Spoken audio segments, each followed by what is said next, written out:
दोस्तों, क्या Mecca Medina में शंकर भगवान को कैद करके रखा गया है?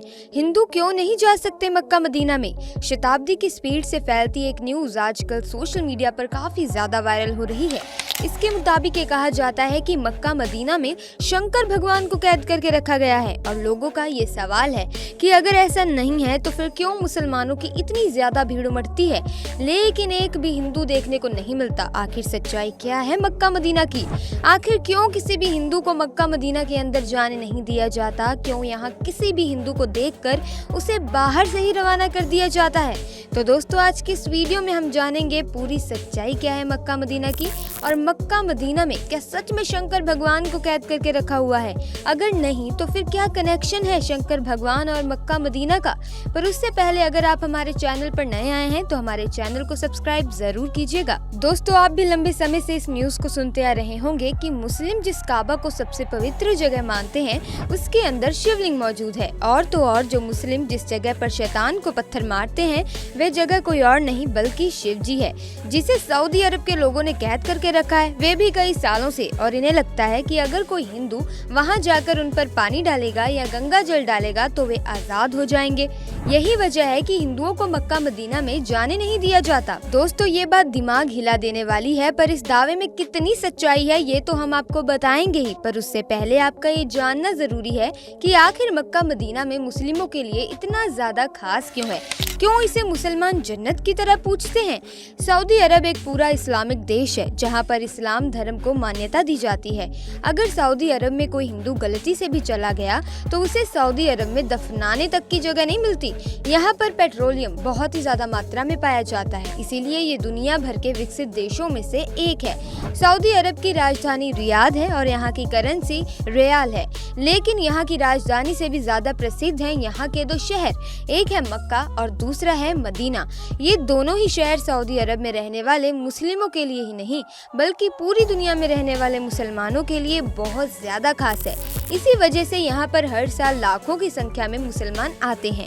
ये मुसलमानों के लिए तीर्थ स्थल है। जैसे हिंदुओं में 4 धाम की यात्रा करने से जीवन सफल माना जाता है, वैसे ही ठीक उसी तरह इस्लाम धर्म में भी ऐसा माना जाता है कि मक्का मदीना में हज की यात्रा करने वाले मुसलमानों के दुख दर्द मिट जाते हैं। यही वजह है कि हर मुसलमान चाहता है कि ये जिंदगी में कुछ करे या ना करे, लेकिन मरने से पहले हज की यात्रा जरूर करें। इस जगह की महत्वता इतनी है कि इसका हिसाब आप इस बात से लगा सकते हैं कि मुस्लिम किसी भी कोने में नमाज क्यों ना अदा कर रहे हो, काबा की ओर मुंह करके ही नमाज को पढ़ते हैं।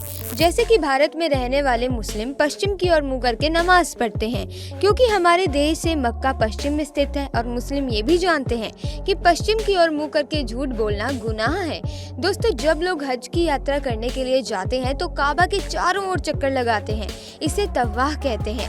साथ ही वे मदीना की जियारत करने जाते हैं। मदीना वे जगह है जहां पर पैगंबर मोहम्मद की कब्र बनी हुई है।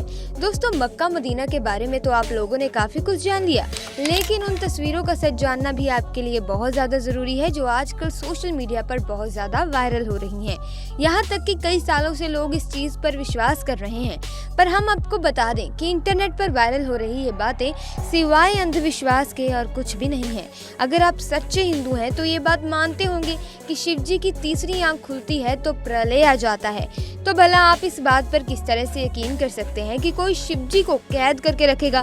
मतलब ये तो वही बात हो गई कि लोगों ने कह दिया कि वे चांद को जमीन पर ले आएंगे और आपने सच मान लिया कि हाँ भाई उसने ऐसा कहा है तो वह जरूर ही कर लेगा। वैसे आप अगर किसी और धर्म के भी क्यों ना हो, लेकिन एक ईश्वर के घर पर दूसरे ईश्वर को कैद करके रखने की बात सरासर गलत है।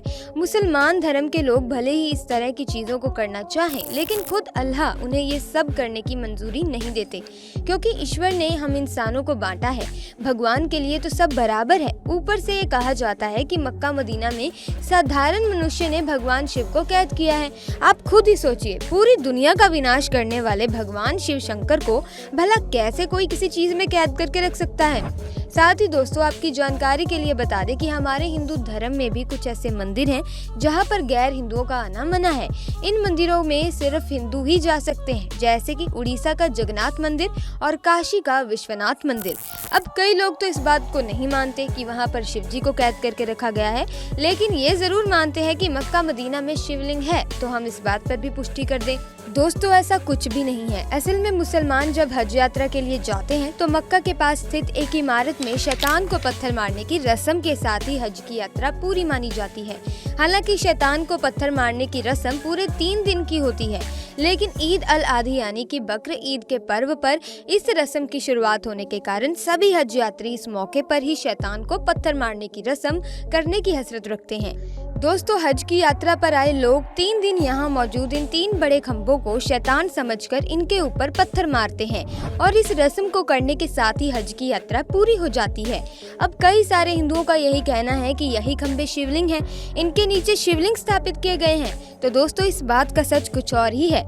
जब अल्लाह ने हजरत इब्राहिम से कुर्बानी में उनकी सबसे पसंदीदा चीज मांगी तो हजरत इब्राहिम के लिए उनकी इकलौती औलाद से ज्यादा पसंदीदा और क्या चीज हो सकती थी, क्योंकि इनकी औलाद काफी बुढ़ापे में पैदा हुई थी और हजरत इब्राहिम उनसे प्यार भी बहुत करते थे। लेकिन अब अल्लाह का हुक्म था तो मानना तो पड़ेगा, इसीलिए हजरत इब्राहिम ने अपने बेटे की कुर्बानी देने का फैसला लिया। दोस्तों हजरत इब्राहिम जब अपने बेटे को लेकर कुर्बानी देने जा रहे थे तभी रास्ते में एक शैतान मिला, जिसने हजरत इब्राहिम से कहा कि वे इस उम्र में अपने बेटे की कुर्बानी क्यों दे रहे हैं। अब तो उनका बेटा होना भी बहुत मुश्किल है, ऊपर से ये बेटा इतने सालों के बाद बुढ़ापे में पैदा हुआ है जो बुढ़ापे का आपका सहारा बनेगा। अल्लाह के कहने पर हजरत इब्राहिम कैसे अपने जिगर के टुकड़े को कुर्बान कर सकते हैं। अब ये शैतान की सारी बातें सुनकर इब्राहिम सोच में पड़ गए और फिर उनका कुर्बानी देने का इरादा डगमगाने लगा। लेकिन फिर उनको ख्याल आया कि नहीं, ये चीज गलत है, अल्लाह की फरमाइश सबसे पहले है। और तब हजरत इब्राहिम कुर्बानी देने के लिए चले गए। हजरत इब्राहिम को लगा कि कुर्बानी देते समय कहीं वे भावनाओं में न बह जाए। यही वजह है कि कुर्बानी देते वक्त उन्होंने अपनी आंखों पर पट्टी बांध ली थी। लेकिन दोस्तों भला खुदा कैसे किसी के साथ बुरा कर सकते थे। वे तो बस हजरत इब्राहिम की परीक्षा ले रहे थे, जिसमें हजरत इब्राहिम पूरी तरह से पास हो गए। इसीलिए खुदा ने हजरत इब्राहिम के बेटे की जगह कुर्बानी देने के लिए एक बकरे को खड़ा कर दिया और तभी से बकरे ईद के दिन बकरे की कुर्बानी देने की परंपरा चली आ रही है। यही वजह है कि हज यात्री वहां उस शैतान को पत्थर मारने के लिए पहुंच जाते हैं जिसने हजरत इब्राहिम को भड़काने की कोशिश की थी।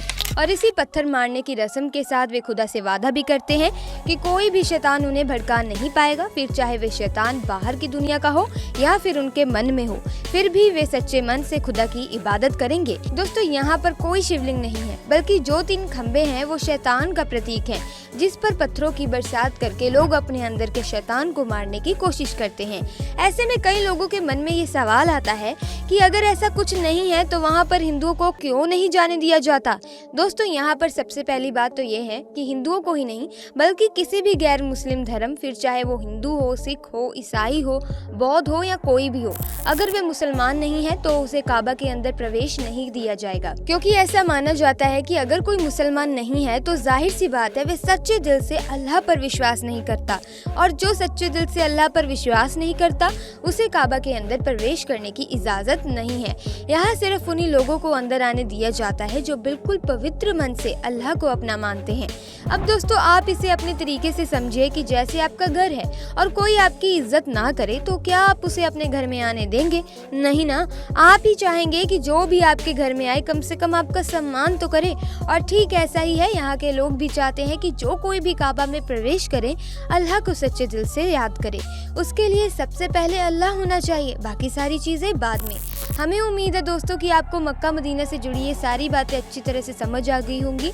अब आपका इसके बारे में क्या कहना है कमेंट सेक्शन में ज़रूर बताएं, और इसी तरह की इंटरेस्टिंग वीडियोस को देखते रहने के लिए हमारे चैनल को सब्सक्राइब करना ना भूलें। आपका बहुत बहुत धन्यवाद।